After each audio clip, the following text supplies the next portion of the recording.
በስመ አብ ወወልድ ወመንፈስ ቅዱስ አሐዱ አምላክ አሜን።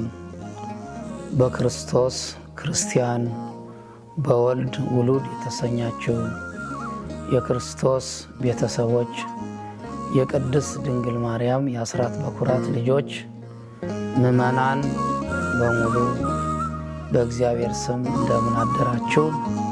አሜን። እግዚአብሔር አምላካችን ገናናው ሳይገባን በምሕረቱ በቸርነቱ በሕይወት ጠብቆ ይችን ዕለትና ይችን ጊዜ እኛን በዚህ እንዲህ ባለ የሰበሰበንና የጠራን ስሙ ለዘላለም የተመሰገነ ይሁን። በእውነት ዛሬ እንደ ቤተ ክርስቲያናችን ሕግና ስርዓት ደንብ ይሄ ወቅት አብይ ጾም ወይም ትልቅ ጾም ወይም ጾመ ኢየሱስ በመባል የሚታወቅ ታላቅ ጾም ነው። ይህ ጾም ደግሞ ሰውና እግዚአብሔር የሚታረቅበት፣ አጋንንት ድል የሚነሳበት፣ እኛ ደግሞ በረከት የምናገኝበት ነው። ክብር ምስጋና ይግባውና መድኃኔዓለም ኢየሱስ ክርስቶስ 40 መዓልት 40 ሌሊት የጾመው ጾም ነው እና በዚህ ሰዓት በዚህ ጊዜ ደግሞ አጋንንት ድል የተነሱበት ነው። አባቶቻችን ቅዱሳን፣ እናቶቻችን ቅዱሳት በእውነት እነሱ ተጠቅመውበት አልፈዋል። እኛ ደግሞ ይህን ጾም ጾመን ለማበርከት እንዲያበቃን በረከት እንድናገኝ መጾም አለብን እና በዚህ ዕለት አራተኛው እሁድ መጻጉዕ በመባል ይታወቃል። የዚህ አራተኛው እሁድ መጻጉዕ በመባል ይታወቃል። መጻጉዕ ማለት በሽተኛ ወይንም ታማሚ ህመምተኛ ማለት ነው። ይሄ መጻጉዕ የሚባለው ሰውዬ 38 ዓመት የደዌ ዳኛ የአልጋ ቁራኛ ሆኖ ያለ የሚታወቅ ነው። እንዲህ ይላል በመዝሙረ ዳዊት መዝሙር 40 ከቁጥር 3 እስከ 4 ጀምሮ ስናነብ እናገኘዋለን። እግዚአብሔር ይረድኦ ውስተ አርዓተ ሕማሙ ወይመይጥ ሎቱ ኩሎ ምስካቤው እምደዌው አንሰ እግዚኦ ተሳሃለኒ ይላል። ይሄ ምን ማለት ነው? እግዚአብሔር በደዌ አልጋ ሳለ ይረዳዋል ይላል። በምን ሳለ? በደዌ አልጋ ሳለ፣ በሽተኛ ሆኖ ሳለ፣ ተኝቶ ሳለ ይረዳዋል። እኛ በእውነት የትም ቦታ ብንሆን እግዚአብሔር ይረዳናል፣ ያግዘናል እና ይሄ ግን ማንም ጠያቂ የለውም፣ ማንም የሚረዳው የለም። ባልጋ ላይ ነው ያለው። ባልጋ ላይ ያለ ደግሞ የታመመ በሽተኛ ቁርጠኛ የሆነ ካልሆነ በስተቀር ማንም ዘወር ብሎ ሊያይ አይችልም። እግዚአብሔር ግን ስንታመምም ሳንታመምም ሁል ጊዜ ከኛ ጋራ ነው የሚሆነው። ክብር ምስጋና ለእርሱ ይሆንልን እና ምኝታውን ሁሉም ደግሞ በበሽታው ጊዜ ያነጥፍለታል ይላል፣ ይረዳዋል። ለካም እግዚአብሔር እሱ ነው ለካ የሚደግፈን። አሁን ብዙውን ጊዜ አይታችሁ ከሆነ በሆስፒታሉም ይሆን በቤትም ይሆን በበሽታ ተይዘው ያሉ ሰዎች ምግብ ለምንድነው ማይወሉ? ውሃ ለምንድነው ማይጠጡ? ይላል።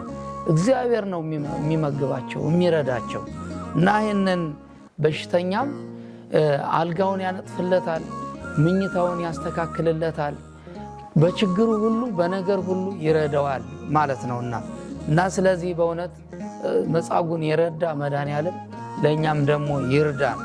ስለዚህ ደግሞ ምን ይላል? አቤቱ ይላል፣ እኔም አቤቱ ማረኝ ይለዋለሁ።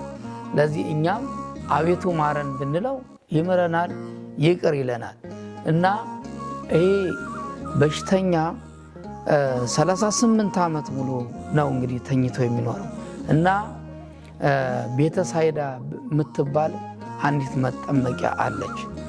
ቤተሳይዳ የምትባል 5 መጠመቂያ 5 መሰላል ያሏት መጠመቂያ ያሏት እርከኖች ማለት ናቸው እና በዛ በእርከኑ ልክ እንግዲህ ብዙ በሽተኞች ሄደው ይሰለፋሉ እና ይሄ ግን ምንም ወደ ሶስተኛውም ወደ አራተኛው ወደ አምስተኛው መውጣት አልቻለም እና የእግዚአብሔር መልአክ ከሰማይ ሰማያት ወርዶ ልክ ተልኮ ያንን ባህሩን ወይንም ውሃውን መጠመቂያውን ባማታው ጊዜ በነካው ጊዜ ፍንጣቂው ሲወጣ እነኛ በሽተኞች ቀደም ብለው ያሉት እግር ያላቸው እጅ ያላቸው ትንሽ መንቀሳቀስ የሚችሉት ጉልበት አቅም ስላላቸው በፍጥነት ሄደው ያ ፍንጣሪው ሲነካቸው ይፈወሳሉ፣ ይድናሉ። ይሄ ግን አቅም ስለሌለው አልጋ ላይ ተጣብቆ ስላለ ዝም ብሎ ቁጭ ብሏል፣ ተኝቷል።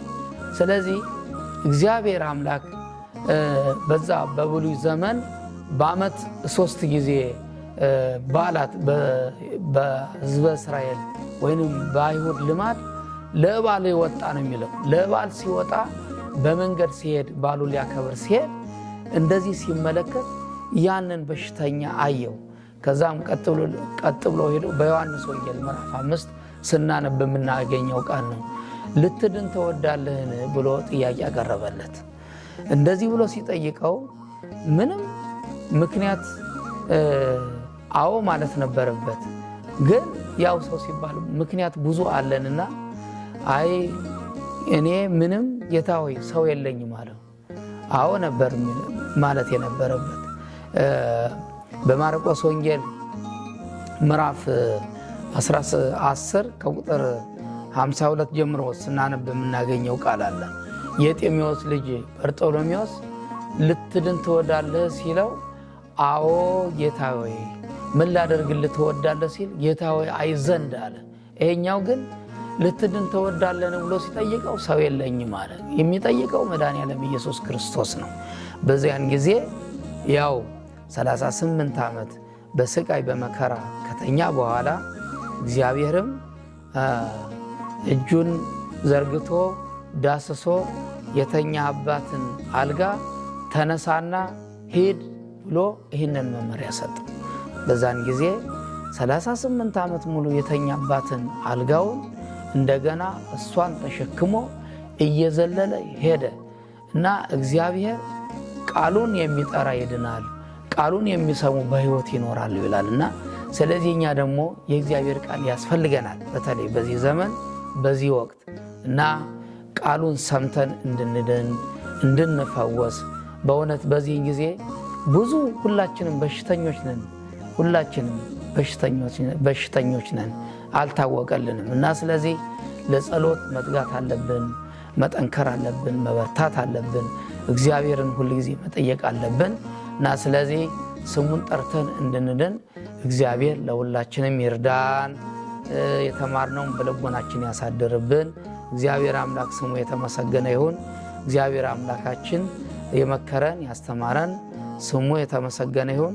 የእግዚአብሔር የአምላካችን ቸርነቱ፣ የድንግል ማርያም አማላጅነት፣ የቅዱሳን ምልጃና ጸሎት፣ የአባቶቻችን በረከት በሁላችን ላይ ይደር። ወስብሐት ለእግዚአብሔር። ይቆያል።